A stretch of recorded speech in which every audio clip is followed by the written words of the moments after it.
வருகின்ற மே 18 முள்ளிவாய்க்கால் நினைவேந்தல்.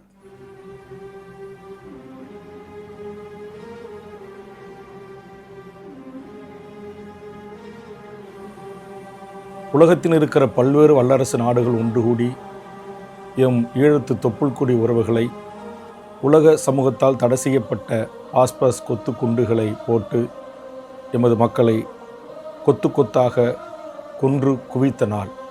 இந்த நாளில் தமிழக வாழ்வுரிமை கட்சியின் சார்பாக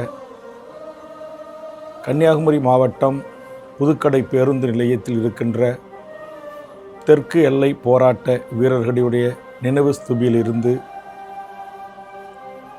இந்த முள்ளிவாய்க்கால் நினைவேந்தல் சுடரை எம் தமிழக வாழ்வுரிமை கட்சியின் தோழர்கள் கையில் ஏந்தி அணையா பெரு நெருப்புடன் 18ஆம் தேதி விழுப்புரம் மாவட்டம் செஞ்சியில் நடைபெறுகின்ற மாபெரும் நினைவேந்தல் பொதுக்கூட்டத்தில் கலந்து கொள்கிறார்கள்.